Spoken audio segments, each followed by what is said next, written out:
नमस्कार दोस्तों, मैं हूं आपका दोस्त अतुल और स्वागत करता हूं आप सभी का लक्ष्य सफलता की चौखट के ऑनलाइन प्लेटफॉर्म पर।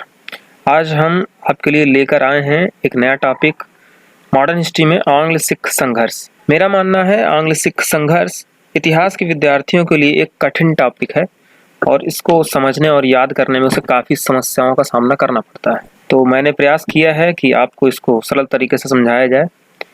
तो आंग्ल सिख संघर्ष शुरू करने से पहले हमें थोड़ा सा बैकग्राउंड में चलना पड़ेगा। पिछली वीडियो में हमने आपको बताया था कि किस तरह से राजा शेर सिंह की हत्या कर दी जाती है और उनकी हत्या करने के बाद उनके छोटे भाई जो हैं दिलीप सिंह, उनको राजा बनाया जाता है। क्योंकि ये 5 वर्षीय होते हैं, इसलिए उनकी माँ रानी जिंदन को उनका जो है संरक्षिका बनाया जाता है। और रानी जिंदन के बारे में आपको बताया गया था कि रानी जिंदन और ये लाल सिंह है, दोनों प्रेम करते थे और इन्हीं का ये जो प्रेम प्रसंग है आगे चल करके जो सिख साम्राज्य उसको ले डूबेगा। आगे आपको ये भी बताया गया था कि क्योंकि छोटे छोटे तमाम सारे शासक आ रहे थे सिखों में, और इस बात को वो जो सेना है, सिख सेना सरदारों की, वो देख रही थी और समझ रही थी कि जो शासक है वो कमजोर हो गया है।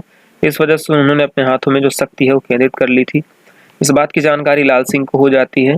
लाल सिंह किसी तरह से सैनिकों की जो शक्ति है उसको अपने कंट्रोल में करने की लिए सोचने लगता है, क्योंकि वो जानता है कि सारी चीज़ सैनिकों से ही संभव हो सकती हैं। इसलिए उन्होंने अपने मित्र तेज सिंह को सेना का सेनापति नियुक्त किया, स्वयं वजीर बन बैठा। और यही चीज आगे चल करके धीरे धीरे ये जो जुगलबंदी हो रही, यही चल के जो सिख संघर्ष है उसका जिम्मेदार बन जाएगी। तो चलिए प्रारंभ करते हैं। 2 आंग्ल सिख संघर्ष लड़े जाएंगे और दोनों युद्धों दूसरे युद्ध के पश्चात अंग्रेजों ने जो सिख साम्राज्य है उसको अपने अंडर में कर लिया था। प्रथम आंग्ल सिख युद्ध जो लड़ा जाता है 1845 से 46, 1 साल तक लड़ा जाता है। रानी जिंदन जो है वो सिख प्रशासन में सेना के बढ़ते हुए प्रभाव को कम करना चाहती थी, इसलिए वो सिख सेना को उलझाना चाहती थी, ये कहीं उलझ जाएं, और इस वजह से उन्होंने सतलज पार के जो प्रदेश थे, आपने पीछे संधियां हुई थी उसमें बताया गया था कि सतलज के पार के जो प्रदेश हैं उनको उन पर अटैक करना जो है सिखों को मना किया गया था। इसलिए उन्होंने क्या किया, सेना को भड़काने के लिए या सेना को उकसाने के लिए कि सेना उलझ जाए, उन्होंने सतलज पार के प्रदेशों में विजय करने के लिए उनको उकसाया और इस तरह से सेना जो है अंग्रेजों से लड़ती है। इस क्रम में 5 युद्ध लड़े जाते हैं। टीजीटी आदि परीक्षाओं में इनसे संबंधित क्रम पूछा जाता है। मुदकी, फिरोज शाह की लड़ाई, बद्दोवाल, अलीवाल और सुबेराव की लड़ाई। सुबेराव की जो लड़ाई होती है वो अंतिम लड़ाई होती है और ये निर्णायक होती है, और इसके तहत लाहौर पर जो सिखों की राजधानी है अंग्रेजों का अधिकार हो जाता है। और ये लोग, सिंपल सी बात है कि लाहौर पर अधिकार हुआ है तो लाहौर पर एक संधि होगी, इसको लाहौर की संधि के नाम से जाना जाएगा। सिखों का शासक दिलीप सिंह है, ये बात आप जानते हैं। तो दिलीप सिंह और कंपनी के बीच में लाहौर की संधि होगी 1846 को, और इसमें कहा गया कि सिखों को जो है सतलज पार के जो प्रदेश हैं, ये जो सतलज पार के प्रदेश हैं इधर साइड वाले, इनको नहीं जीतना है, अब दोबारा यहाँ पर अटैक नहीं करना है। इस बात के लिए सिख राजी हो गए, और क्योंकि युद्ध सिखों ने भड़काया था, स्टार्ट किया था, इसलिए युद्ध की क्षतिपूर्ति के रूप में 1.5 करोड़ रुपए कंपनी को देने के लिए बात राजी हुए वो लोग कि हाँ हम 1.5 करोड़ देंगे। क्योंकि उनके पास पैसा नहीं था 1.5 करोड़ देने के लिए, इन्होंने इसीलिए 50 लाख रुपए नगद दिए और 1 लाख रुपए कीमत में कश्मीर एवं हजारा प्रांत कंपनी को दे दिए। कश्मीर और हजारा प्रांत यही आगे चल करके जो है द्वितीय सिख जो संघर्ष है आंग्ल का के साथ, वो उसको करने के लिए जिम्मेदार होगा। तो ठीक है, जिसको ध्यान देना है कि कश्मीर की समस्या आगे जटिल हो जाएगी। और लाहौर में ब्रिटिश जो रेजिडेंट है हेनरी लॉरेंस को अपॉइंट कर दिया जाता है, रेजिडेंट अपॉइंट कर लिया जाता है। ये सिखों के अंडर में रहेंगे या सिखों के पास रहेंगे और सिखों की जो कारस्तानियां हैं उनको देखेंगे, उस पर नजर रखेंगे। तो इस तरह से लाहौर की संधि संपन्न हुई, लेकिन आगे चल करके कुछ और समस्या हो गई, और वो जो कश्मीर अभी खरीदा था अंग्रेजों ने, वो कश्मीर हार्डिंग ने क्या किया, गुलाब सिंह को बेच दिया। ये गुलाब सिंह है, क्योंकि इस कश्मीर को प्राप्त करना चाहता था लाल सिंह और ये मिल गया गुलाब सिंह को। इस बात से ये क्या हो गया, काफ़ी ज़्यादा एंग्री हो गया, काफ़ी ज़्यादा नाराज हो गया, और उसने सिख सेना में फिर से क्या करवा दिया, विद्रोह कर दिया। अभी एक ही बार का जो युद्ध है उसी की संधि नहीं हो पा रही है, और दूसरी बार इन्होंने विद्रोह भड़का दिया, और इसका खामियाजा फिर से उन्होंने भुगता, और अंग्रेजों ने फिर से सेना के विद्रोह का दमन किया, और फिर से दोबारा एक संधि की जाएगी। इस संधि को हम आगे पढ़ेंगे। थोड़ी सी कश्मीर की कहानी समझ लेते हैं। ये जो गुलाब सिंह है ये गुलाब सिंह आगे चल करके जब इनको कश्मीर प्राप्त हो गया तो इन्होंने डोगरा जमवाल डायनेस्टी की स्थापना की थी। शार्ट में कहें कि कश्मीर में डोगरा डायनेस्टी का संस्थापक कौन है, तो गुलाब सिंह है। गुलाब सिंह के बाद रणवीर सिंह, प्रताप सिंह आएंगे क्रमशः, और अंत में हरि सिंह नामक शासक आएंगे। ये वही हरि सिंह है जब देश आज़ाद हो जाता है। देश के आज़ाद होने के पश्चात ये कश्मीर का विलय करने के उद्देश्य से जवाहरलाल नेहरू के साथ संधि करेंगे और कश्मीर का विलय कर लिया जाएगा। ठीक है, तो ये हरि सिंह को आपको ध्यान रखना है। इन्हीं हरि सिंह से नेहरू ने विलय पत्र पर साइन करवाए थे और कश्मीर पर अधिकार किया गया था। हमने आपको पिछले स्लाइड में बताया कि दोबारा से युद्ध भड़का दिया गया है लाल सिंह के द्वारा सेना को उकसाने के बाद, और दोबारा से सिखों ने हार का सामना उनको करना पड़ा है और अंग्रेजों ने दोबारा उनके साथ जो है एक संधि करने के लिए फिर से विवश करेंगे। उस संधि को ही भैरोवाल की संधि कहा जाता है। यानी आप लगातार देख रहे हैं कि प्रथम जो ये युद्ध चल रहा है इसमें पहली जो संधि होती है वो लाहौर की संधि होती है और जो दूसरी संधि होती है वो भैरोवाल की संधि होती है। ये संधियां बहुत ही ज़्यादा महत्वपूर्ण है। फिर से दिलीप सिंह और कंपनी के बीच संधि हुई और इस बार वो जानते हैं कि यही सारे लोग प्रॉब्लम क्रिएट कर रहे हैं तो इनको ही जड़ समेत हटा दिया जाए, नहीं तो ये बार बार समस्या खड़ी करते रहेंगे। इसीलिए राजमाता जो झिंदन है उनको 1.5 लाख रुपए वार्षिक पेंशन देकर के बनारस में कैद कर दिया गया, जाइए आप अलग रहिए। और लाल सिंह और झिंदन एक साथ रहते तो समस्या खड़ी करते, इसलिए लाल सिंह को इनको कैद करके इनको देहरादून भेज दिया गया। इनको कोई पेंशन नहीं दी गई। दलीप सिंह के लिए क्या किया गया, क्योंकि दलीप सिंह अभी छोटा था और अकेले जो है राज सत्ता जो संभाल नहीं सकता था, प्रशासन नहीं संभाल सकता था, उसकी मदद के लिए 8 सिख सरदारों की एक परिषद का गठन कर दिया गया और इनमें इनका जो अध्यक्षता करेगा, इस 8 सिख सरदारों की अध्यक्षता करेगा वो ब्रिटिश रेजिडेंट होगा। अभी आपको बताया गया था कि ब्रिटिश रेजिडेंट हेनरी लॉरेंस को अपॉइंट किया गया था। और जब तक दिलीप सिंह वयस्क नहीं हो जाता, 1854 में इनको वयस्क हो जाना था, तब तक ब्रिटिश आर्मी जो है वो लाहौर में मौजूद रहेगी और जिसके व्यय के लिए 22 लाख रुपए जो है देना निश्चित हुआ। यानी अब 22 लाख रुपए भी लिया जाएगा, सेना भी रखी जाएगी वहां पर, इनको भी हटा दिया गया, सबको भगा दिया गया और सिर्फ बचे हैं, कौन बचे हैं, सिर्फ दिलीप सिंह बचे हैं। तो अगले जो युद्ध है उसमें दिलीप सिंह को भी निपटा दिया जाएगा। तो इस तरह से प्रथम जो आंग्ल सिख संघर्ष है वो समाप्त होता है। अब द्वितीय आंग्ल सिख संघर्ष में सिर्फ और सिर्फ बचेंगे आपके दिलीप सिंह। चलिए प्रारंभ करते हैं इनके बारे में भी। द्वितीय आंग्ल सिख संघर्ष जो चलता है 1848 से लेकर 49 तक चलता है और भैरोवाल की संधि हुई थी और उसके तहत मैंने आपको बताया था कि एक व्यक्ति क्या होगा, 8 जो सदस्यीय सिख परिषद है उसकी अध्यक्षता करेगा। और तो सबसे पहले अध्यक्षता किसने की, हेनरी लॉरेंस ने की थी। और हेनरी लॉरेंस के बाद ये हेनरी लॉरेंस है और ये आपके जॉन लॉरेंस है। तो हेनरी लॉरेंस और जॉन लॉरेंस के बारे में खास बात यह है कि दोनों भाई भाई हैं। ठीक है, तो हेनरी लॉरेंस पहले इसकी अध्यक्षता करेंगे। ये अध्यक्ष पद से जब हटेंगे इसके बाद फिर रेजिडेंट नियुक्त किया जाएगा लॉर्ड लॉरेंस को। लॉरेंस क्या करेंगे, इसकी अध्यक्षता करेंगे। 8 सदस्यीय जो सिख परिषद है।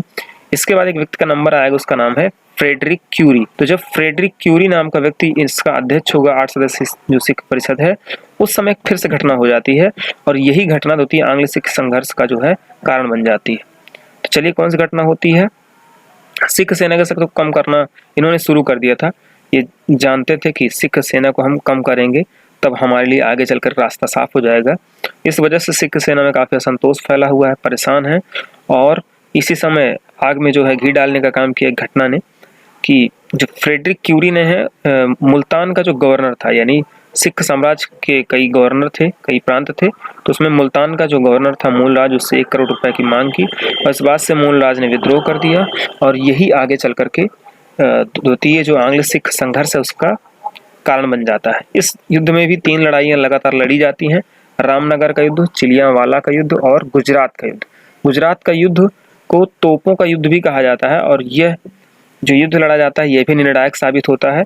इसमें लॉर्ड गाफ था पहले और लॉर्ड गाफ ने हो सकता है सही से नेतृत्व नहीं किया था, इसलिए लॉर्ड गाफ के स्थान पर उसको हटा कर चार्ल्स नेपियर को युद्ध की जो बागडोर है गुजरात के युद्ध में दी जाती। चार्ल्स नेपियर के बारे में थोड़ी सी कहानी समझ लेते हैं। 1842 में ऑकलैंड जो था वो ऑकलैंड हार जाएगा। प्रथम आंग्ल जो अफगान युद्ध है वो हार जाएगा, इस वजह से इसको यहाँ से भगा दिया जाएगा और उसके स्थान पर एलनबरो आएगा। एलनबरो को जब गवर्नर जनरल बन करके आएगा तो उसने एक बहुत महत्वपूर्ण काम किया था। उसने मेजर आउटरम के स्थान पर चार्ल्स नेपियर को सिंध में कंपनी का रेजिडेंट नियुक्त किया था और यही जा करके 1843 में सिंध का विलय कर लिया था। यानी आपको सिंध के विलय पर ज़्यादा जोर देना है। सिंध के विलय को लेकर के बहुत इंपॉर्टेंट काम किया था चार्ल्स नेपियर ने, और सिंध के विलय से प्रश्न बहुत ज़्यादा पूछा जाता है पीएसएस आदि परीक्षाओं में कि कब किया गया था, 1843 में। और उस समय गवर्नर जनरल कौन था भारत का, तो लॉर्ड एलन बरो था। इतनी घटना हुई। हमने यहाँ पर अभी देखा कि 3 युद्ध लड़े जाते हैं और चार्ल्स नेपियर ने क्या किया, इस युद्ध में भी, गुजरात के युद्ध में भी सिखों को बुरी तरह से पराजित कर दिया है। और आगे होता है कि 29 मार्च 1849 को डलहौजी ने पंजाब का विलय कर लिया। जब युद्ध हार गए पूरी तरह से, कौन हार गए, अंग्रेज जीत गए और सिख हार गए, तो यहीं से जो द्वितीय आंग्ल सिख संघर्ष है वो समाप्त हो जाता है। डलहौजी आएगा और डलहौजी क्या करेगा, विलय कर लेगा। ये डलहौजी है, ऋतिक रोशन की तरह लगते हैं थोड़ा थोड़ा करके। डलहौजी क्या कर लेगा, विलय कर लेगा। सिख साम्राज्य को बार बार का बवाल नहीं रखेगा, सीधे से उसको विलय कर लिया गया। इस घटना को एक संगीन विश्वासघात की संज्ञा दी गई थी और पंजाब का जो शासन है वो 3 लोगों के अंडर में फिर से आ गया, क्योंकि अभी पूरी तरह से पंजाब को विलय कर लिया गया है। इसलिए कोई ना कोई व्यक्ति को वहां पर अपॉइंट करना पड़ेगा जो पंजाब को प्रशासन देखेगा। उस प्रशासन को संभालने के लिए 3 तरह के लोगों को अपॉइंट किया जाता है। सबसे पहले हेनरी लॉरेंस, जिसके बारे में आपने अभी पढ़ा था। हेनरी लॉरेंस को प्रशासन का बागडोर दी जाएगी, प्रशासन की जिम्मेदारी दी जाएगी। ये उनके भाई जॉन लॉरेंस है, इनको भू राजस्व की जिम्मेदारी दी जाएगी। और एक चार्ल्स मैसन आएंगे, उनको न्याय विभाग की जिम्मेदारी दी जाएगी। तो ये बहुत ही ज्यादा चर्चित प्रश्न है। यहाँ पर ऊपर वाले 2 या 3 प्रश्न बहुत ज्यादा पूछे जाते हैं परीक्षाओं में, ठीक है, तो इनको आपको याद करना पड़ेगा। और डलहौजी जानता था, क्योंकि इन युद्धों में बहुत सारी जो है इनको नुकसान पहुंचा था, उनकी सेना को बहुत सारा इन्होंने समस्या से इन युद्धों को जीता था। इस वजह से डलहौजी ने एक स्टेटमेंट कहा है, इस स्टेटमेंट को आपको ध्यान रखना है, हमें विजय तो मिली लेकिन ऐसी ही एक और विजय हमें नष्ट कर देगी। आगे भी कहानी बाकी है, कहानी अभी खत्म नहीं हुई है। दिलीप सिंह को गिरफ्तार किया गया और उनको 5 लाख रुपए वार्षिक पेंशन देकर के शिक्षा प्राप्त करने हेतु तो इंग्लैंड भेज दिया गया, ठीक है। तो इंग्लैंड कहा गया कि आप जाइए, एजुकेशन लीजिए, ठीक है, और यहाँ का जो मामला है हम संभालते हैं। और इसी समय इन्होंने क्या किया था, कोहिनूर हीरा डलहौजी को प्रदान किया था।